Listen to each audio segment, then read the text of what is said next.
Selamat berjumpa kembali dalam layanan audio Sahabat Seperjalanan. Hari ini adalah hari Jumat 28 Juli 2023. Tema renungan saat teduh kita dengan judul Nasihat saja tidak cukup. Nasihat saja tidak cukup. Firman Tuhan terambil di dalam Filipi pasal yang kedua, ayat yang pertama sampai dengan kedua. Demikian bunyi firman Tuhan.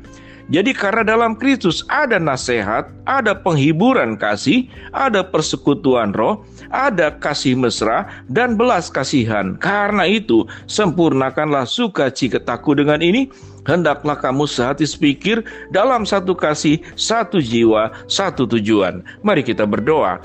Bapa yang di dalam sorga, biarlah kami menjadi anak-anak Tuhan yang tumbuh secara utuh, menjadi pribadi yang seperti Kristus, baik dalam kata-kata, baik dalam berpikir, baik dalam rasa, dan juga di dalam tindakan. Dalam nama Tuhan Yesus kami berdoa, amin. Shalom sahabat seperjalanan, sewaktu merenungkan apa yang menjadi doa pembukaan yang disebutkan tadi, bahwa kita harus menjadi satu pribadi yang memuliakan Allah lewat kata-kata, lewat pikiran, lewat perasaan, dan juga lewat perbuatan kita. Ada 4 unsur, yaitu kata-kata, pikiran, perasaan, dan perbuatan. Dan itu tercantum di dalam ayat firman Tuhan yang kita baca tadi, yaitu Filipi pasal 2 ayat yang pertama. Mari kita pelajari kebenaran firman Allah ini. Dikatakan di sini, jadi karena dalam Kristus. Jadi orang yang di dalam Kristus itu punya apa saja? Yang pertama, di dalam Kristus ada nasihat, ada penghiburan kasih, ada persekutuan roh, ada kasih mesra, dan belas kasihan. Jadi ada nasihat, penghiburan kasih, persekutuan roh, kasih mesra, dan belas kasihan. Yang menarik, ada 3 kata yang seluruhnya memiliki kata kasih. Mari kita pelajari bersama dan sahabat seperjalanan sambil mendengarkan renungan ini, sambil membaca dan melihat di dalam Filipi pasal 2 ayat yang pertama. Kita bertemu, yaitu pertama, penghiburan kasih, bertemu dengan satu kata kasih. Yang kedua, ada kasih mesra, bertemu dengan kasih yang kedua. Yang ketiga, belas kasihan, bertemu dengan kasih yang ketiga. Kita tahu dengan jelas bagaimana ayat ini adalah ditujukan kepada jemaat Filipi yang mencintai dan mengasihi dan menghibur Paulus yang sedang ada di dalam penjara, dibawa ke Kekaisaran Nero pada waktu itu. Dan benar-benar Paulus di dalam kondisi kesusahan. Dan jemaat Filipi melakukan tindakan apa yang ada di dalam ayat yang pertama. Yaitu apa? Dalam Kristus ada nasihat. Pasti ada kata-kata penghiburan. Yang dikatakan ada penghiburan kasih. Menyampaikan berbagai macam penghiburan jemaat Filipi yang digembalakan, yang dipimpin, dikembangkan oleh Paulus menjadi jemaat yang maju. Dan catatan di dalam kitab Filipi, tidak ada teguran sama sekali kepada jemaat di Filipi untuk hal-hal yang buruk yang dilakukan mereka. Sementara kalau kita melihat bagaimana Paulus menggembalakan jemaat-jemaat di tempat lain, itu selalu ada teguran, ada perselisihan seperti jemaat di Korintus, ada percekcokan, ada keinginan-keinginan pribadi memegahkan diri, kesombongan rohani. Tetapi jemaat di Filipi catatannya itu luar biasa. Dan jemaat di Filipi itu tidak hanya cukup nasihat, tidak hanya memberikan penghiburan kasih, tapi apa yang dilakukan oleh tindakan oleh jemaat Filipi, ada persekutuan roh, ada kasih mesra, dan belas kasihan.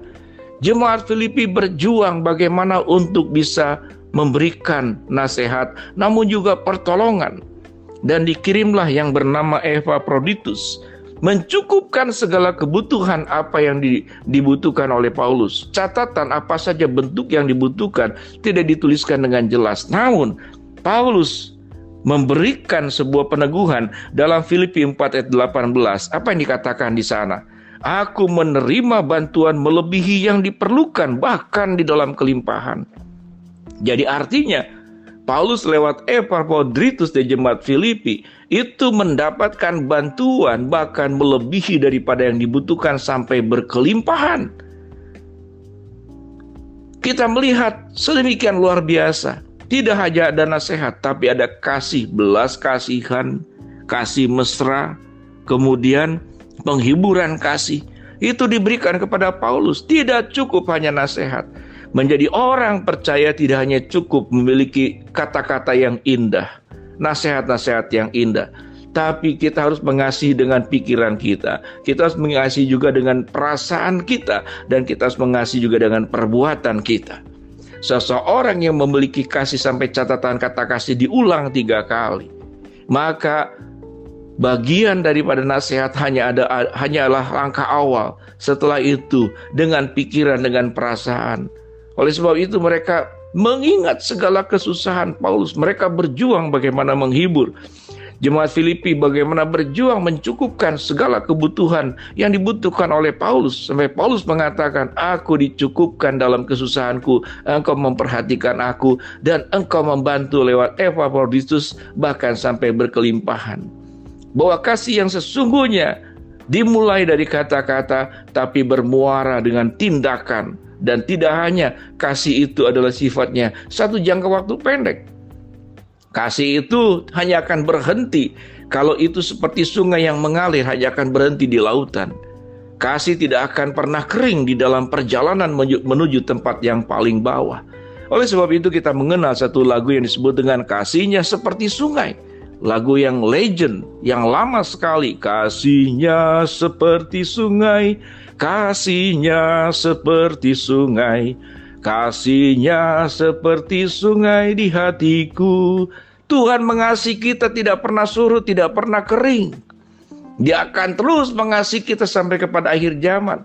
Bahkan setelah kiamat datang pun kasih Tuhan tidak pernah berkesudahan, tidak pernah lekang dimakan waktu, tidak pernah surut di bawah teriknya matahari, akan terus mengalir. Itulah yang disebut dengan nasihat saja tidak cukup. Kita mungkin banyak bertemu dengan orang-orang yang pandai merangkai kata-kata, pandai berkata-kata, luar biasa. Kalau dia sudah berkata-kata, kalau dia sudah menasehati, bahkan memakai ayat-ayat Alkitab, seakan-akan dirinya lah yang paling tahu tentang surga. Hanya dirinya lah yang paling dekat dengan Tuhan. Dia kelas VIP, dia tangan kanannya Tuhan, orang lain semuanya di bawah dia. Tidak cukup hanya kata-kata, tidak cukup hanya nasihat. Tapi firman Tuhan berkata, jadi dalam Kristus ada nasihat, ada penghiburan kasih, ada persekutuan roh, ada kasih mesra dan belas kasihan. Diuraikan secara sederhana bahwa kita mengasihi tidak cukup dengan kata-kata, harus dengan pikiran kita, harus dengan perasaan kita, dan harus dengan perbuatan kita. Kita meminggirkan bagaimana cara menolong orang. Kita merasakan seluruh pergumulan dan kesusahan orang yang sedang di dalam penjara. Dalam konteks ini adalah Paulus. Kemudian kita melakukan perbuatan dan tindakan yang real. Sewaktu kita menolong orang dalam kesusahan, seakan-akan kita sendiri yang sedang dalam kesusahan tersebut. Maka kita sedang berjuang menolong diri sendiri dengan ungkapan menolong orang lain. Itu yang disebut dalam firman Tuhan, kasihilah sesama manusia seperti dirimu sendiri. Jangan menjadi anak-anak Tuhan yang hanya pandai nasihat, yang hanya pandai berkata-kata, menata kata, tapi tidak bisa menata hidup dan melakukan tindakan yang real. Biarlah kita menjadi anak Tuhan yang lengkap, menjadi anak Tuhan yang menjalankan firman Tuhan. Filipi 2:1. Jadi karena dalam Kristus ada nasihat, ada penghiburan kasih, ada persekutuan roh, ada kasih mesra dan belas kasihan. Mari kita berdoa. Bapa dalam surga, terima kasih buat kebenaran firman Allah, agar hidup kami tidak hanya pandai menjadi pribadi yang pandai memberikan nasihat, tapi pandai bagaimana melakukan belas kasihan dan tindakan dukungan yang nyata, bantuan yang nyata kepada orang yang membutuhkan. Hamba-Mu berdoa buat sahabat perjalanan yang sedang sakit, Tuhan jamah sembuhkan. Sahabat seperjalanan yang sedang menghadapi masalah, Tuhan bukakan jalan. Sahabat seperjalanan yang sedang berdoa mengharapkan sesuatu, Tuhan kabulkan dengan cara dan waktunya Tuhan. Dalam nama Tuhan Yesus kami berdoa. Amin.